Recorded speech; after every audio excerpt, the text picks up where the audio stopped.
Gmat connected. Connected. Hey guys, just waiting for people to join.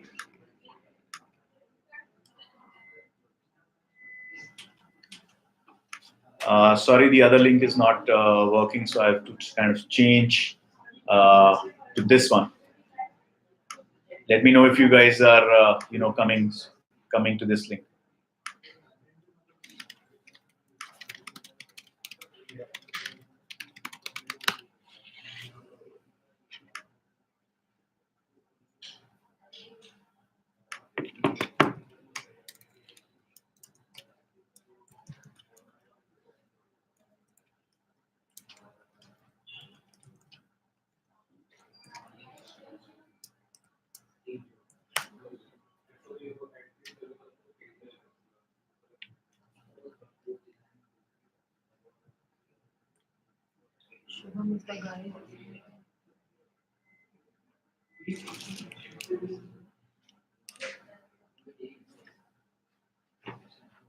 So for some of those who are going to be, watching this in record, we are right now just waiting for more people to join, and then we want to be talking about how to, work on building a good shortlist of schools and universities that you would want to apply for your higher education abroad. That's the main topic of discussion for today. And as people are going to be joining in, I'll just provide a quick summary of what all are going to be we are going to be discussing today. So if I talk about the main objective is going to be what do we really look at. What are the main metrics that we are going to be evaluating for every university and course when we pick or choose certain university to apply to, make them as part of our shortlist.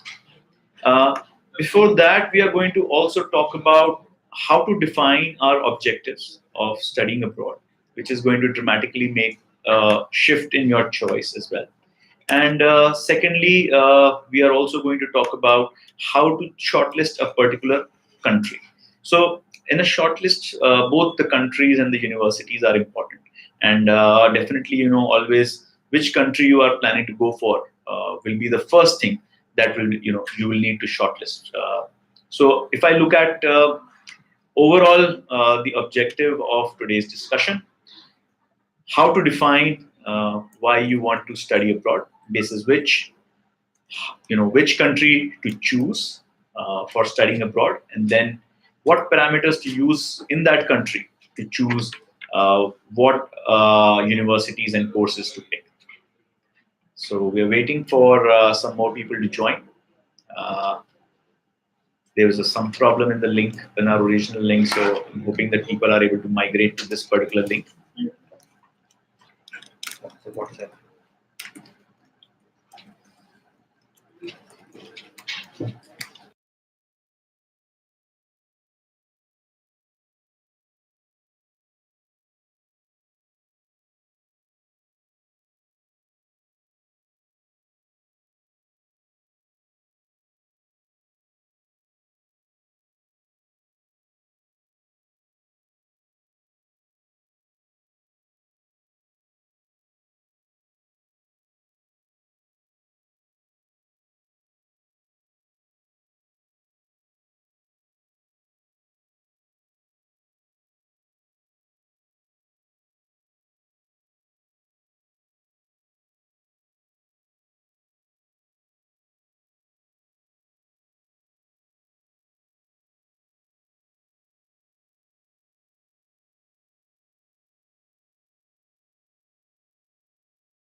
So we have a few people have joined us. So I'll introduce myself. I'm Piyush from Admit Card, and I look after the overall counseling provided by our organization. And the main focus for today's discussion, just like I already summarized, that it's going to be how we define the objectives of studying abroad, which are going to guide your shortlist primarily. and then we are going to talk about what are the core factors which will define the choice of university and country for you to build your shortlist. So without waiting for any more time, I think let's get into it, and let's not waste time of the people who are already here. So if when I say defining your objective, it is very important because certain countries and certain courses, certain universities would be the right fit for you. I typically ask my students to kind of categorize their objectives under three broad buckets. First is what is most important for you, and you can only pick one, right? The first one is quality of education. Then the second one is short-term stay, and the third one is long-term stay. Now, why I said you can only pick one, because everybody would want the option of long-term stay and the best quality education. Whereas there is always going to be some compromise, some give and take to ensure you have to prioritize one thing more over others. Now I'll kind of illustrate in terms of why I say that and what do I mean about it. So, for example, if I say that I want to prioritize quality of education, and that is the main objective that I want. Now, for example, a country like UK, that doesn't provide any post-study work opportunities, and now they are introducing about 6 months of post-study work permit for students. For a country like that, then you are primarily going there not for work experience as well. You are going there for the quality of their education, the universities that they have, which have a long legacy of performance and education and great alumni base both in India and abroad. So they will provide a great learning environment to you. They will have some of the best faculty, the latest curriculum in the world, but you will not have the work opportunities post you complete your studies. Now, if, for example, short-term stay is you are thinking that, okay, I'll study for a couple of years and I'll work for a couple of years and I'm going to be back, then some countries become more apt for your choice, because then UK is ruled out. Then what I will look at is maybe I will go for something like US, and in US, if I'm going for a STEM program, science, technology, engineering, and mathematics, then I will get 3 years of permit. So in the current scenario, it is difficult many times to get an extension post those 3 years because it is lottery based. It is not completely under your control. It is an employer sponsored extension. So if you're going to US for a STEM program, then you have about 3 years. For non-STEM, you have about 1 year. So then US is a great choice for you. Now, if you're looking for options where opportunities where at least you get to stay for longer term, then maybe you want to look at Canada and Australia, which have a very structured permanent residency programs as well. Though we are not the right people to comment on permanent residency, but the countries kind of advocate that they have a very systematic process for the same. And if you are studying in those countries, it increases your chances of long-term stay. Also, countries like Ireland have a structured naturalization process. And if you are looking for a longer-term stay, that's also a country that you could potentially target. And now, if I talk of, so that's kind of trying to summarize that, depending on what is the main objective that you want to achieve, you can choose the country that you want to, you should study in, and that's the right fit for you. Also, part of this decision is also the domain that you want to, study in, because that is also going to help in understanding that, maybe they have work opportunities, in terms of visa, they may give you the opportunity to work, but do they have actually practically opportunities, and do they have a strong industry in that domain that, you can actually make use of that work permit and actually find jobs. So for example, like I already shared, right? If you're going to US and if you are going in the science, technology, engineering, and mathematics domain, they give you a longer term visa as well. And we all know, like, US is the hub for technology and innovation, and they have fantastic opportunities in their country. Frankly, US, even for management courses, psychology, humanities related courses for undergrad students, they are all really great opportunities available in US. So US for a short-term stay, great option overall. Now, if you look at some of the other streams, for example, data science and computer science, then I would say that for that, data science and computer science, possible opportunity could also be Ireland, which has the data warehouses from some of the top companies situated in Dublin. So from that opportunity wise, if that's the particular domain, then actually Ireland becomes a great choice for you. If you are looking at there are students, and not being biased towards only engineering and management, there are students who are looking for vocational programs, and Australia has great system of vocational programs where you can do even courses in carpentry, chef, become a chef, in electronics technicians, and so they have some very good programs, and so does Canada. And you can use those degrees, or diplomas as a great tool for finding opportunities there, because they are really, those economies are in shortage of some of these basic practical skills that are required. Some of the best courses, if you're looking at business analytics, that's a globally recognized, required program. Management degrees, then Canada and Australia are right on the top. Business analytics, practically every country is great. So that is how I think the choice of country will kind of vary. Third thing which will impact your choice of country is the language skills that you have. So if you have certain language skills apart from English, because English would be primarily the basic language, at least that you will require. But if you have any other language skills, like for example German, French, Mandarin, for that matter, if you have any other language skills, then many other countries where those languages are native languages also can be very good opportunities, because that will you will be able to differentiate yourself from the competition, and be able to interact with the locals, apply for better part-time jobs as well as full-time roles if you speak if you speak the local language. So that way, I think that's a and if you, because there are fewer students going to those destinations, and that will be definitely a great choice. Some of the European countries for you.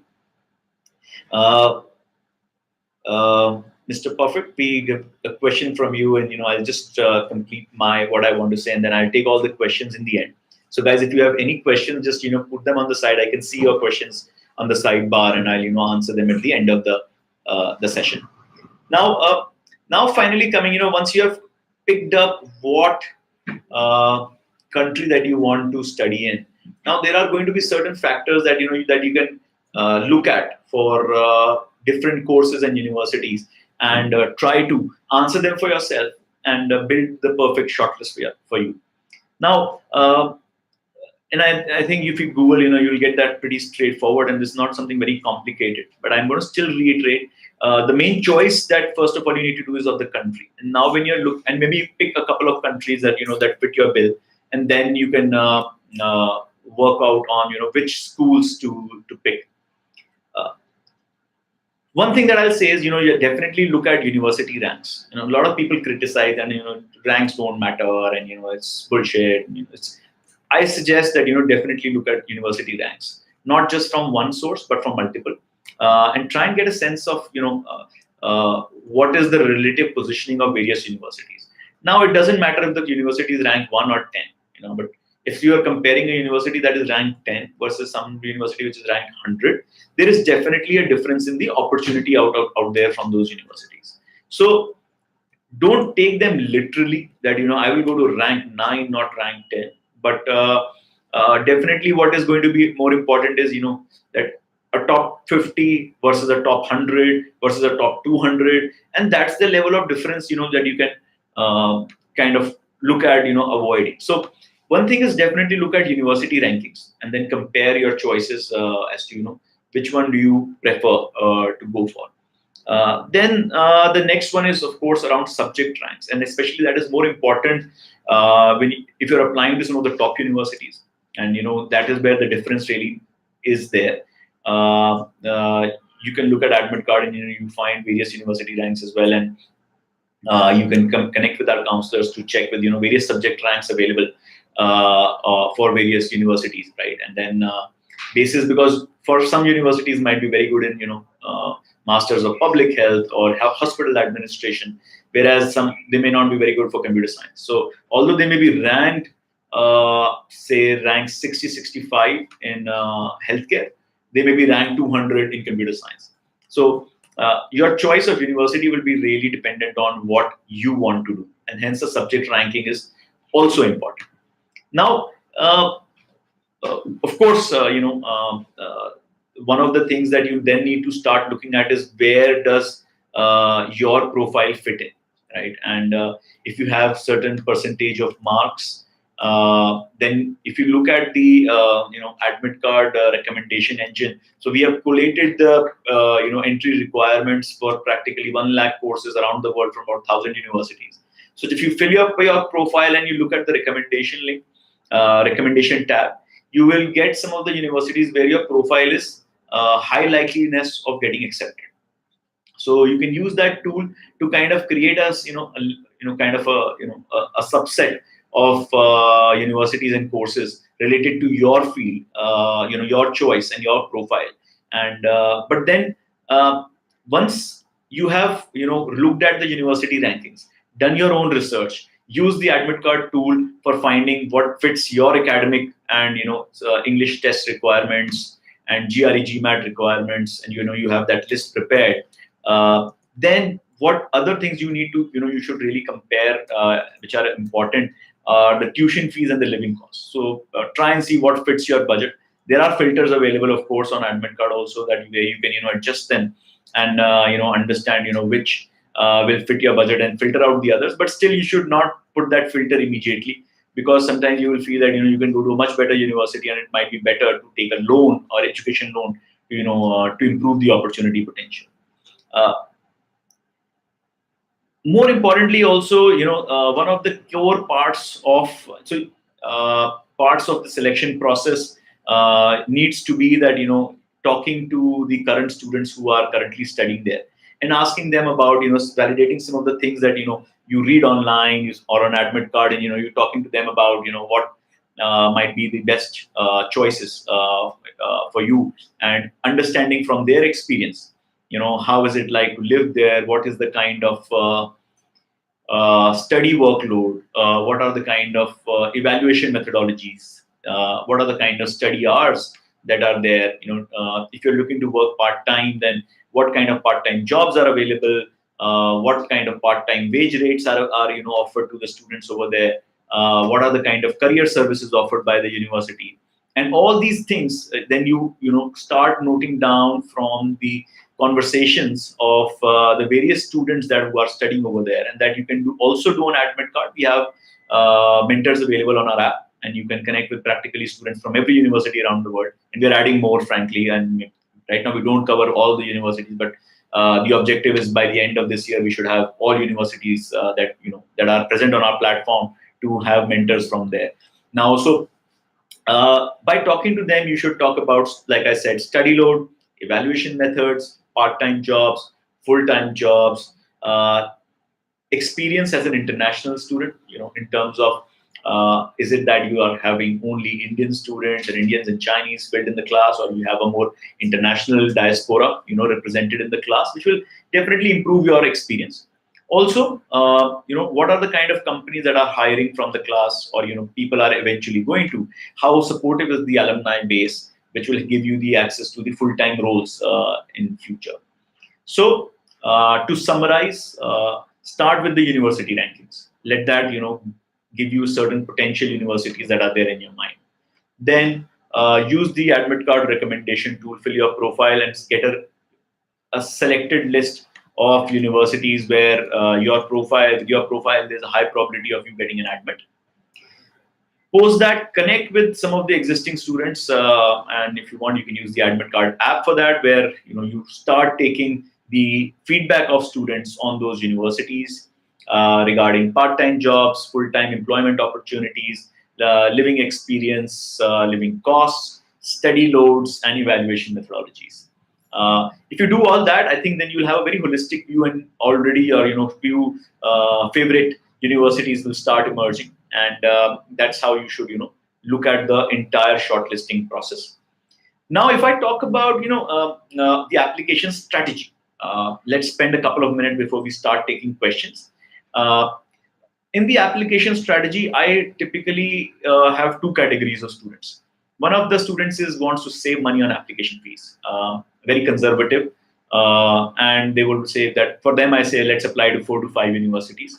We apply for 2 aspirational, 1 medium, and 2 safe, because then I want to make sure that they have at least 2 to 3 offer letters with them, so that they are sure as to where they are going.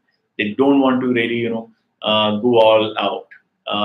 Whereas some of the students who are more aspirational, we work with them for almost 10 applications, where we would apply for 5 to 6 aspirational universities, where we believe that our chances of getting in are only 10%. Now, some people may say that that's crazy, that's a waste of money. But more often than not, I have seen students following this strategy, and they get one admit out of those 6. Now, many times, every year that the applicant pool changes, so it is worth taking that shot, because then if you are going to a dream university that you have, you are definitely you are more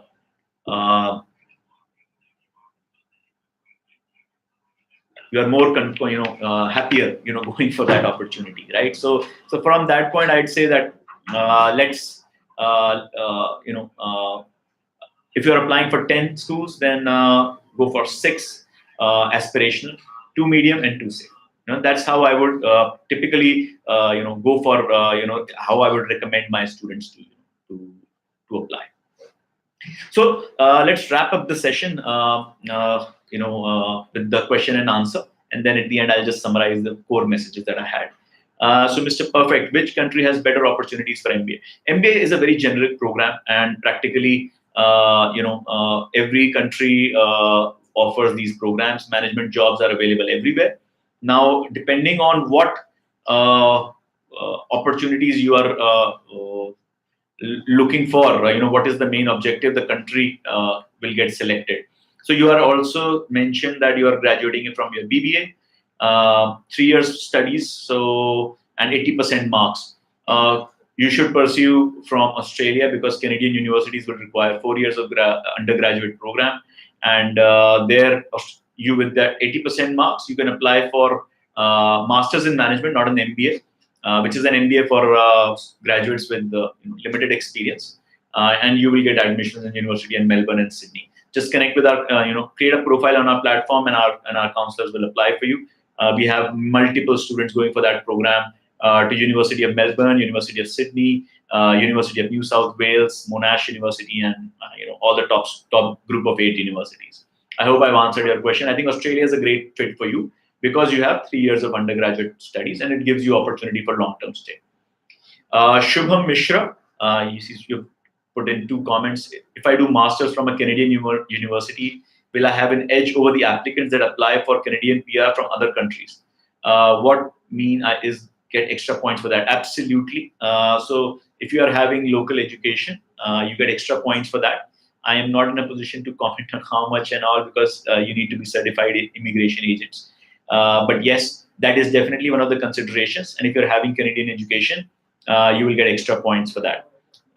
Finishing with Shubham, because Canada is a point-based system, and it wouldn't do in Canada if I do it from US, then apply for PR in Canada. I just need a clarification on that. So Shubham, I think there is so what people are doing it is that people want to study in US, because if you're going for a STEM program, let's say, you will get a 3-year work permit over there as well. And then once you have good work experience, if your English is good, you can still make it through the PR system of Canada. So a lot of my students, what they're doing is they are studying in US. They're going to be working there for 3 years, and then they're going to apply directly for PR in Canada. Now that's what they are targeting. So both strategies are good. Maybe if you are applying for a non-STEM program, then I would say definitely go directly to Canada, do your masters from there, and then apply for PR to Canada. If you have not scored more than 70% in your undergrad, then your chances of going to a good Canadian university are also slim. So my suggestion would be then you can get a better education in Canada, and then stay in Canada itself. We have Suyash. I'm planning to go for MS in CSE or data science in US. Will it be a problem for me to work there after my graduation, taking into consideration the visa problem? So, frankly, what the program that you've picked is the hottest program around the world. Data science as well, and data science and computer science. Either ways, you have lots of opportunities in US, and they are great programs to go for. Will you have a problem if you're not performing well and you're not good in your domain? Yes, but if you are good in your domain, you will have lots of opportunities. So don't worry about it.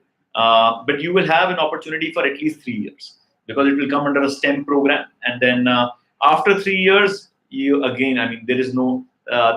It's a luck based proposition as well. So, but overall, if I say you get to study at a great school in US, and you get to work at great companies for 3 years at least. Even if you come back to India with that experience, you will get great opportunities back in India, or you could apply for PR to Canada. All right. Coming to Harishma Ashok, can you please elaborate MS in information systems, MS and MIS? So basically, information systems is a domain where a lot of the computer science guys want apply. It is if I say there's a continuum between management and MS in computer science, MBA and MS. So from MS in computer science, you go to MIS. Then from MIS, you go to Master in Business Analytics. Then you go for MBA. So MIS is where you look at overall information systems of any organization, where both technology, knowledge of technology as well as corporate systems is important. It's a great course now, though it is still starting to fade out because already quite a few graduates in this domain. Masters in data science or masters in business analytics. If you're looking for a mix of business and technology, I think they are better programs. Sanika, I'm doing engineering. Which country would you recommend among America, Australia, Germany, and England? Sanika, if you were to revisit the webinar, you would see that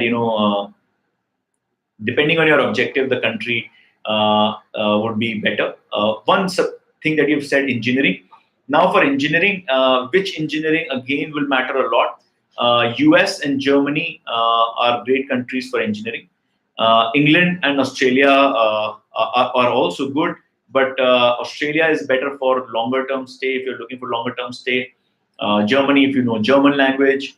US, if you're going for short term stay. England, if you are prioritizing quality of education. So, Pragya, hi sir, what IELTS score is required for Canada?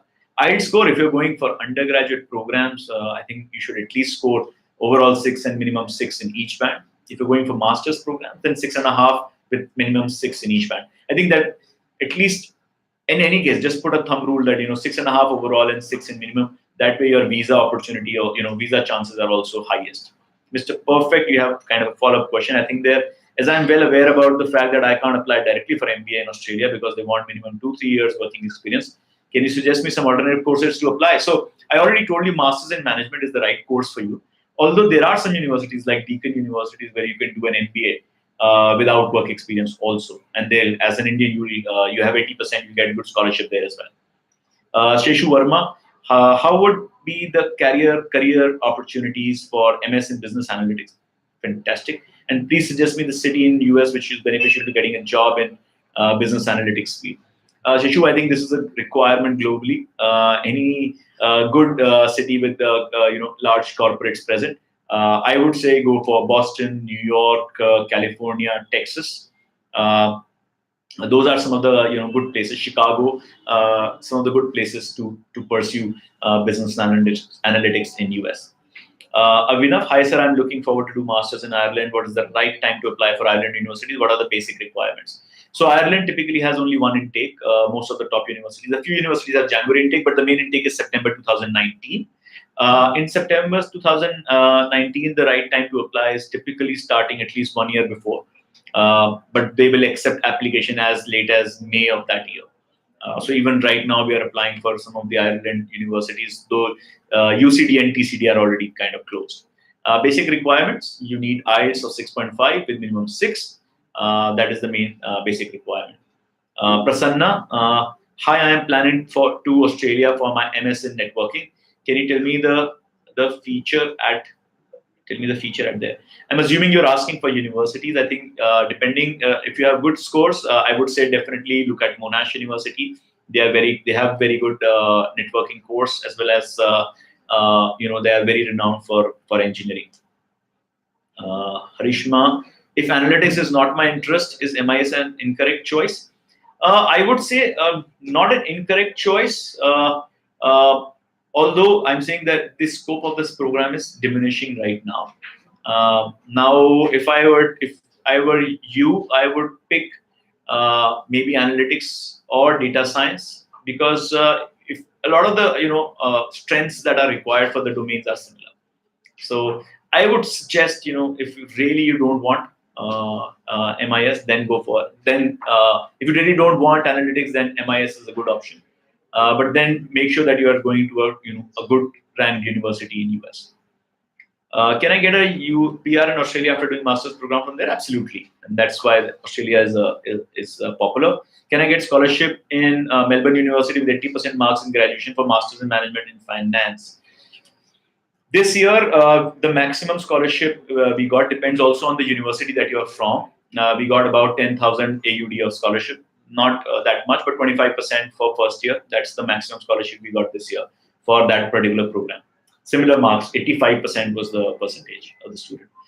Ahmed Shadab, any universities which are quite good for undergrad in CS and are easy to get in? What are the chances of score at 82% in 12th state board? Great opportunities in US, I think, because we can get you SAT waiver as well, and some of the great options in Australia, because there all you need is a good IELTS score. IELTS score of 6.5 with minimum 6. If you're getting a lower score, you can still get into US with a Pathways program. Now, some of the universities, University of Illinois Chicago, Arizona State University,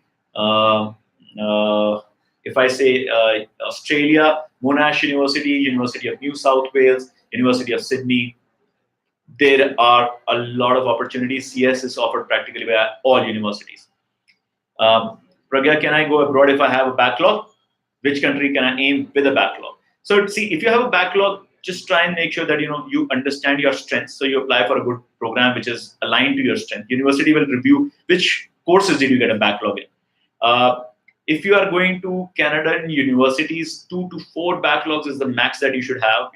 If you're applying for University of Toronto or University of British Columbia, then no backlogs is a must.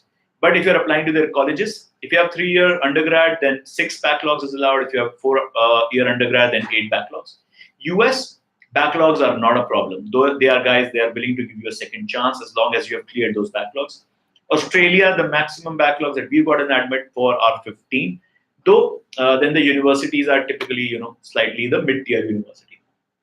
Apart from that, Ireland will accept up to 6 to 8 backlogs as well. UK will accept up to 10 backlogs. Although there will be universities which will accept more, but then I would suggest going to US in that case, and not a UK university which is kind of lower rank in any case. Shubham Mishra, I'm looking for getting into IT security, cybersecurity courses. Will it be beneficial to my profile if I get CCNA cybersecurity certifications, because I'm a developer role and want to switch? Online certifications, any practical experience are highly valued in the Western world or the dollar world. And if you're going to US, Australia, Canada, those certifications will be very well valuable. Some of the ones which are done by Cisco, they are globally renowned and can be very helpful. As you said, after 3 years, I may have Suyash. As you said, after 3 years, I may have a problem regarding the long stay. Would you recommend another country for CSE? Still the same because she has a lot of good university. Suyash, I'll say pick Australia.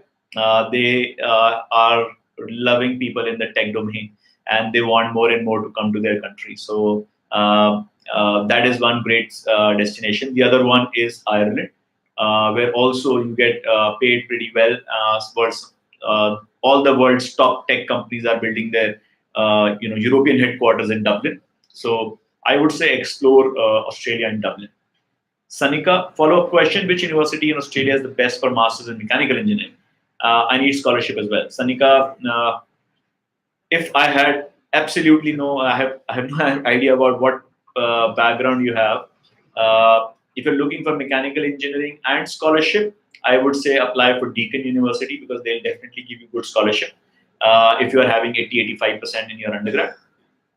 And although University of Melbourne will be the best for mechanical engineering as they have the most reputed department for that, and Monash University, but getting scholarship there will be highly dependent on what profile you really have.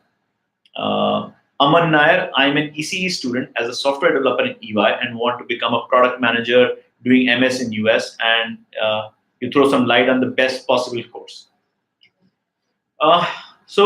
Becoming a product manager, I'm assuming that you are not really looking at becoming a UI developer. You are really looking at product management as a domain. Because you already have software domain, software development experience. And if you have more than 3 years of experience, you can even look at MBA because a lot of MBAs go into product development, product management role. I've done my MBA from Bangalore. A lot of my friends are product managers, across various tech firms, especially guys with technology background. So MBA would be a great program. Masters in product management is not really there. So either you do a master's in CS and then get into technology side and then cross over to product, or you can do an MBA. Try and do it from tech focused universities. University of Washington Seattle is a great school for that. I'm just kind of lost. Mr. Perfect. What is the requirement of IELTS band score, Gmat score for Australia top universities? Australian top universities will not require Gmat. Your IELTS score needs to be 6.5 overall and 6 minimum. Dream coder, 6.5 IELTS is good for Australian universities, right? Absolutely. If you have your minimum scores 6 in each band. Mr. Perfect, usually what are the intake periods in Australia? So you have two main intakes, February and July. Though some universities offer November intake as well. So right now, July intake for top schools is already closed. So either you apply for November intake or February intake, February 2020. Shadab, on what basis is the full 800% scholarship given? Can it be availed by showing them annual family income less than 1 lakh rupees? Can government do any kind of help? So there are some scholarships available, granted by Indian government, where if you have a SC/ST certificate that they are awarded to some of the students who are applying for studies abroad, and they cover the tuition fee. Practically, if I say, even if you get 100% scholarship from a university, the living cost in these countries is high, and if you really are having a trouble in terms of covering the costs, even with part-time jobs, I don't think you should risk that. You should have at least some funds of your own in terms of managing any contingency. Sheshu, please list some good universities for MS in business analytics in US. I don't know what would fit your profile, but if I were to say some of the best schools that I know, MIT, Stanford University, Columbia University, NYU, those are some of the best schools that some of my students have gone, and fantastic and phenomenal feedback from them. Raj Patel, is it worth doing masters in computer science in Germany? Absolutely. The only thing is that if you can speak a bit of German, even though you were enrolled for an English-speaking course, it will be better that you start learning German, because eventually you will need that for communicating within that country. Otherwise, computer science, any country with a growing economy, big economy, a lot of opportunities. I think if you're looking for going for tuition-free state public universities, and that's why you're picking Germany. Then, if you have a good profile, then it would still be good for you. Uh, Samsung Galaxy. Yeah. Hello, sir. I'm Shiva. Okay, Shiva from Ghaziabad. I'm planning for MBA, but not decided my universities. I have no idea any countries and universities. How is it possible? Shiva, just visit once I end my stream. Just go through the video. It will explain exactly how you should go about shortlisting, and then you can provide. You can reach out to my team, and they'll help you. Further. Mr. Perfect, again, as I want to apply for Melbourne Business School, what are the aspects of getting scholarship? Primarily your academic profile and how well you portray your professional experience and extracurriculars. On follow-up, on what basis my profile will be validated for top university in Australia? Your academics, your work experience, and your extracurriculars. The quality of your SOP, the brevity of your resume, and the ferocity of your letter of recommendations. All those things are going to matter. Australia is a great destination. Universities love good students, and they are incentivizing more of them to come. Sheshu, what is the minimum GRE score required for getting into a decent university in MS in Business Analytics if I have an IT experience of 2 years? So if I say if you are looking at GRE base, then target at least 310 with at least 160 in your quant. Then we can definitely get you into some good schools. Vishal, best universities for masters in structural engineering. Structural engineering, I especially say look at Australia, because the structural engineers is part of their long-term skill shortage list. And if you're looking for longer-term stay, then Australia is a great destination. You will find good opportunities over there. Some of the best universities, I would say Monash University, University of Adelaide, University of Canberra, Australia National University. Those are some of the good schools for structural engineering. Vishal, I have a GPA of 8.1. What all things should I do to compensate low GPA for an admit at top 25 universities? Vishal, if I try and recall which program that you were looking for, I can't recall what program were you kind of looking for, but have a great GRE score. My student is going to Columbia University this year for business analytics with a 330 GRE and a great SOP. So I think one thing which you need to do is put a great GRE score, and that is what's going to help you compensate. Work experience is also great, with great letter of recommendations from your immediate managers. Aman Nair, will Masters in Engineering Management US be helpful to land up as product manager? What are the key points that should reflect in my resume to get a better college job as a product manager? Frankly, having product management experience will be the best. But I would say engineering management, this program is also becoming a little old. And I personally do not advocate this program as of now a lot. Shiva, sir, I have done my passport. Very good. And I'm hoping that, you will apply soon. Vishal Singh, okay, yeah. Structural engineering, yes. GRE, right? And structural engineering is not that competitive as computer science. So even if you have 325 plus GRE, you will have a good opportunity in top 25 universities. Write a great SOP which highlights your part, your achievements. Structural engineering, if you have some papers that you have already published in that domain, would also be of great value when it's being evaluated. When your profile is being evaluated, because in US they are going to really look at that. In Australia, if you have a good GRE and research papers, then you will also be able to get better scholarships. Charul, sir, I'm interested in business analytics course in US. What are the job opportunities after MS in business analytics? So for those who don't understand business analytics, I've worked in business analytics for about 4 years with a company called Boston Consulting Group.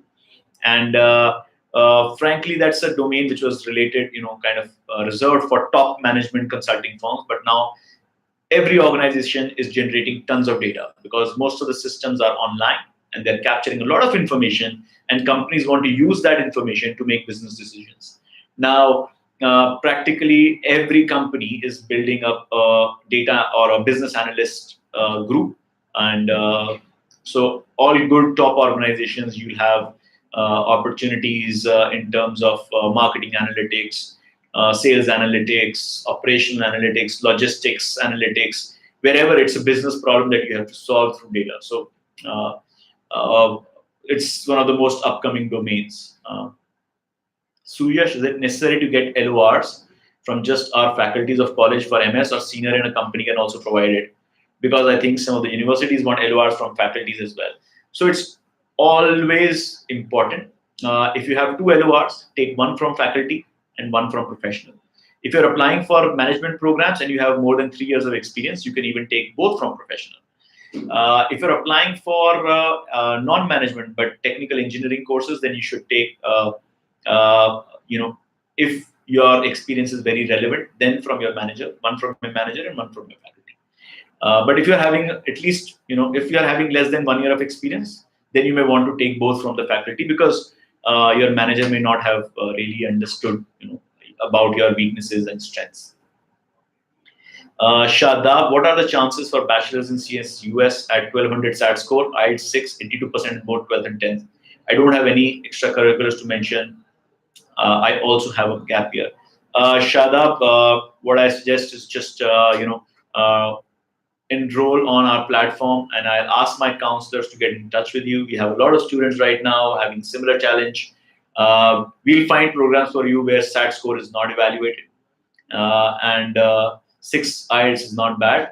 You might need a bridging program on English for maybe 4 to 10 weeks, and you can apply for like a top 50 university. So don't worry on that.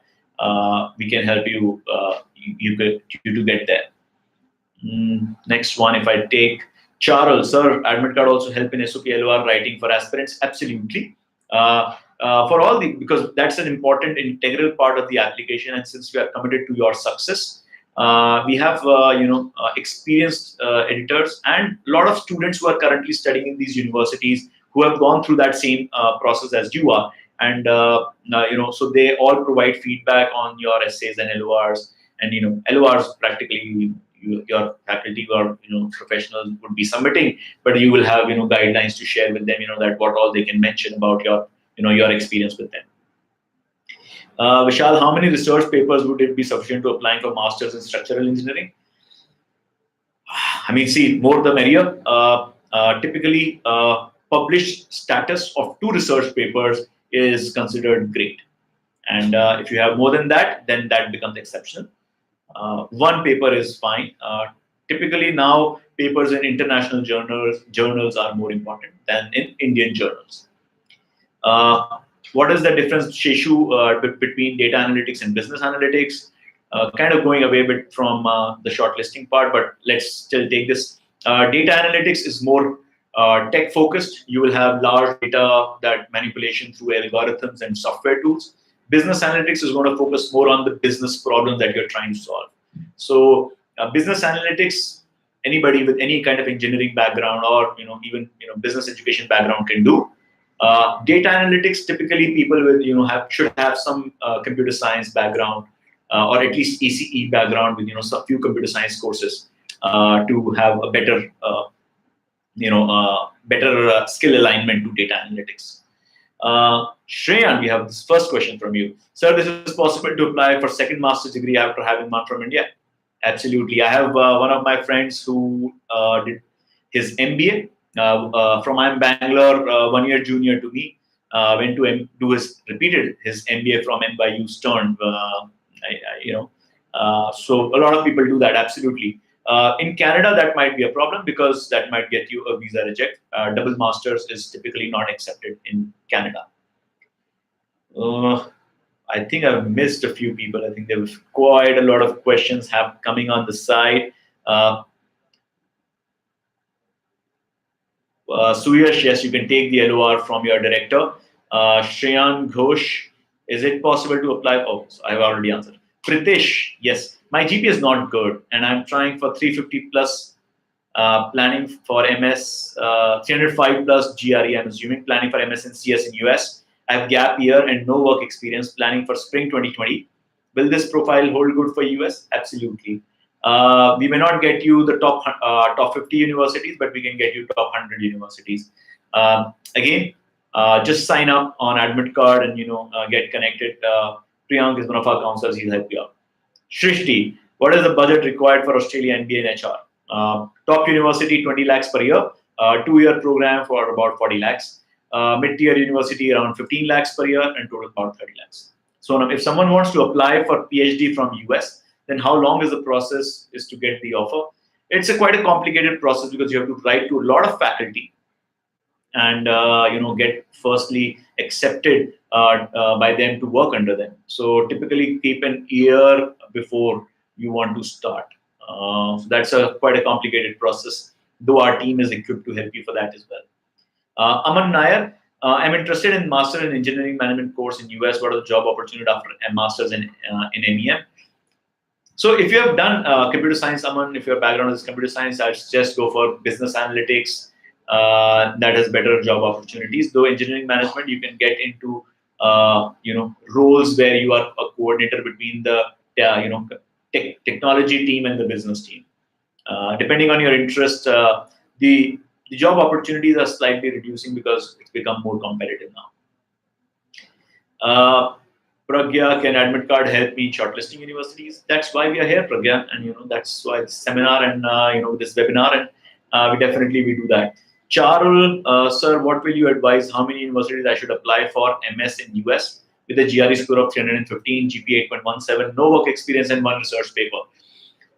See, the profile is not going to determine how many universities you should apply for. It is your application strategy, right?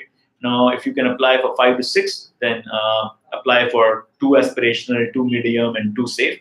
If you're applying for 10 universities, then I'll say apply for 6 aspirational, 2 medium, and 2 safe. That's for US. For other countries, you don't have as many universities and as much choice. So, 5 to 6 applications is more than sufficient. And we know practically kahan hoga and where not. So that's it. Okay. So I'm 52 minutes on the clock. I'll take this as the last question, Shubham. Just wanted to know your point of view on this. Are there job opportunities in IT in US and Canada, or there is a shortage for IT? Now, for IT, there are plenty of jobs. Absolutely no problems. In US, although the competition is high, and after you complete your 3 years of OPT, which is the post-study work permit, then getting a stay back is tough. Canada, they love people in IT. Australia, they love people in IT.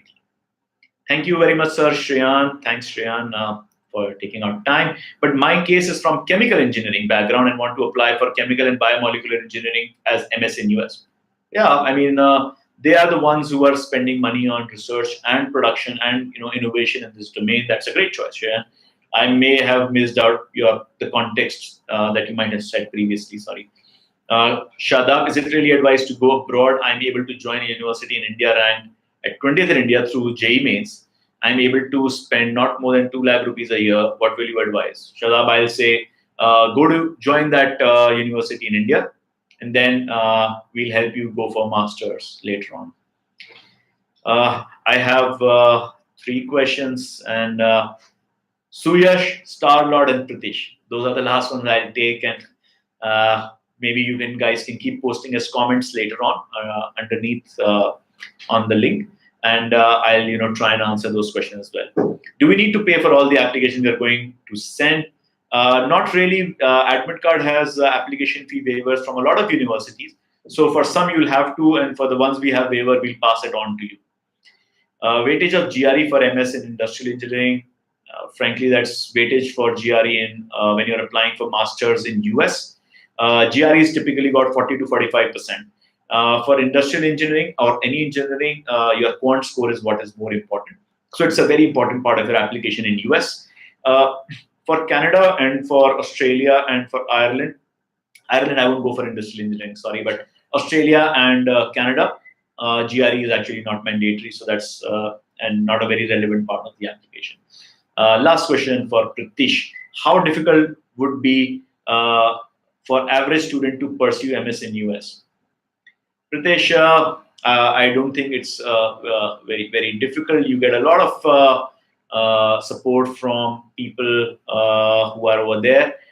We have a strong mentors program, so you should talk to some of the students on our app who are studying in US, doing their masters over there, and get their first-hand experience as to what is the study load, what are the evaluation methodologies, and you can ask this question directly to them, and basically depending on the university that you are going to. So I think that way you will be able to answer your question for yourself more realistically and in a more appropriate manner, right?